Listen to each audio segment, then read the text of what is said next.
Je suis tout nu et j'espère que toi aussi. 3 ans après Stone Ocean, la partie 7 de JoJo Steel Ball Run a été annoncée. Araki reprend sa couronne afin de pondre une énième masterclass. Mais et s'il y avait des trucs qu'on n'avait pas vus? S'il y avait des mystères de JoJo's Bizarre Adventure dont on ignorait l'existence? Et le dernier va te faire péter ton crâne. D'où viennent les JoJo poses? C'est vrai, parce que taper des moves de contorsionnistes plus souples que certaines actrices X à tout va, c'est bien, mais d'où vient cette trend? Que dis-je? Cette signature d'Araki. Comme vous le savez, le GOAT a toujours cherché à se démarquer en fusionnant art, mode et culture pop. Dès ses débuts, il souhaitait rompre avec les standards visuels des années 80 qu'il jugeait trop uniformes. Araki a donc imaginé les poses excentriques de JoJo pour inventer un style unique, loin des codes classiques du manga. Pour lui, chaque posture doit faire vivre le personnage, révélant sa personnalité et sa puissance. Ces poses ne sont pas juste esthétiques, elles visent à choquer dans le bon sens, à graver les personnages dans la mémoire du public. Pour créer ce langage, Araki puise dans un mélange surprenant d'inspiration. Les sculptures musclées de Michel-Ange, comme le génie de la victoire, inspirent les postures dramatiques et les corps idéalisés. À cela s'ajoute l'élégance des défilés de mode de Vogue par exemple, ou les illustrations audacieuses de Tony Viramontes, qui donnent aux poses de Jotaro ou Giorno un côté mannequin en mouvement. L'extravagance des stars du rock, tels que David Bowie ou Prince, et le charisme glaçant de Roy Batty de Blade Runner se retrouvent dans le style de Dio. Enfin, les aplats de couleurs et les contours marqués du synthétisme de Gauguin renforcent l'impact visuel de chaque pose. À l'origine, Araki ne prévoyait pas que ces poses deviendraient un phénomène mondial. Son but était simplement de rendre ces personnages inoubliables. Pourtant, leur influence a explosé. Des idoles japonaises comme Kyary Pamyu Pamyu les imitent en concert. Gucci les intègre dans une campagne luxueuse en 2013 et le Louvre les expose en 2012 comme une œuvre artistique. Ces poses, conçues donc pour défier les normes, sont devenues un symbole intemporel de la fusion entre manga, art et pop culture. Jotaro et Kakyoin ont eu un enfant? Oh là là, c'est pas une nouvelle fanfic où je l'aime LeBron James, je vous promets. Dans JoJo's Bizarre Married Life, une parodie créée en 94 par le célèbre groupe de mangaka Clamp, on apprend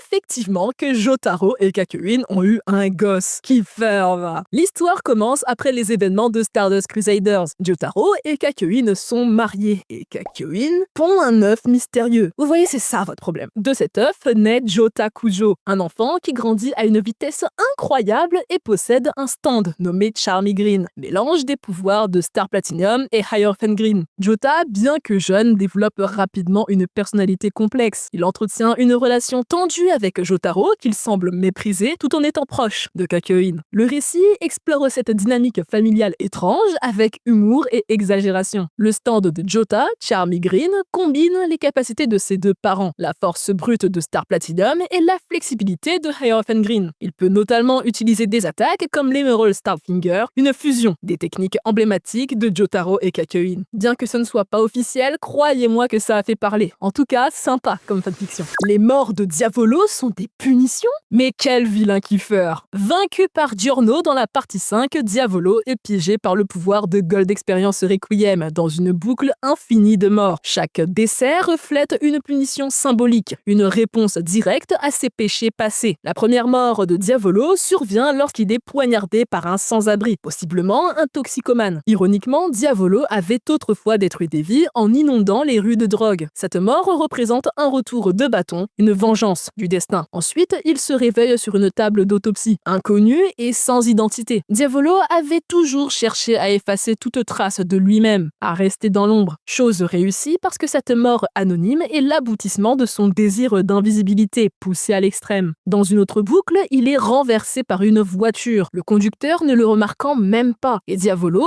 obsédé par le contrôle et la prévoyance, est ici victime d'un accident banal, imprévisible, qui souligne son incapacité à échapper au destin. Enfin, une jeune fille l'approche et le tue sans raison apparente. Ce moment évoque sa fille, Trish, qu'il avait tenté de tuer pour préserver son anonymat. Cette mort symbolise la revanche de Trish, une confrontation inévitable avec son passé. Chaque mort dans cette boucle est une métaphore de ses crimes et de ses peurs. Gold Experience Requiem ne se contente pas de le tuer, il le force à revivre ses fautes, à en subir les conséquences encore et encore. Jojo a prédit le 11 septembre? Alors, lâche le col de ma veste, je t'explique. On n'est plus sur Joseph qui peut prédire la réplique suivante de son interlocuteur interlocuteur. Non, on va bien plus loin. Dans le chapitre 189 de Jojo, publié en 1990, une scène avec les personnages Oingo et Boingo a suscité des discussions. En effet, un personnage est représenté avec un t-shirt portant le nombre 911 et un avion est visible en arrière-plan. Certains fans ont interprété ces éléments comme une prédiction des attentats du 11 septembre 2001. Le personnage de Boingo utilise un stand nommé Thoth. Ouais, voilà quoi, qui prédit l'avenir à travers des bandes dessinées. Dans cette histoire, les prédictions sont souvent étranges et humoristiques. Cependant, la combinaison du nombre 911 et de l'avion a conduit certains à y voir une coïncidence troublante. Il est quand même important de noter que cette scène a été créée plus de 10 ans avant les malheureux événements. Araki n'a pas confirmé avoir eu une quelconque prémonition. Dans une interview, lorsqu'on lui a posé des questions sur cette scène, il a répondu qu'il ne savait pas pourquoi il l'avait dessinée, suggérant qu'il n'y avait pas de signification particulière derrière. En fin de compte, cette scène avec Oingo et Boingo est probablement juste une coïncidence fortuite. Alors voilà, Araki n'a pas juste repris sa couronne, il l'a redessinée, reformée dans une œuvre qui continue de nous surprendre. Et peut-être que le plus grand mystère de JoJo's Bizarre Adventure, c'est qu'on est encore très loin d'en avoir percé tous les secrets. Je t'invite à lâcher ton meilleur like ainsi qu'à t'abonner à la chaîne, ça m'aide de fou. Je te dis à la prochaine pour une nouvelle vidéo, c'était Rila, salut!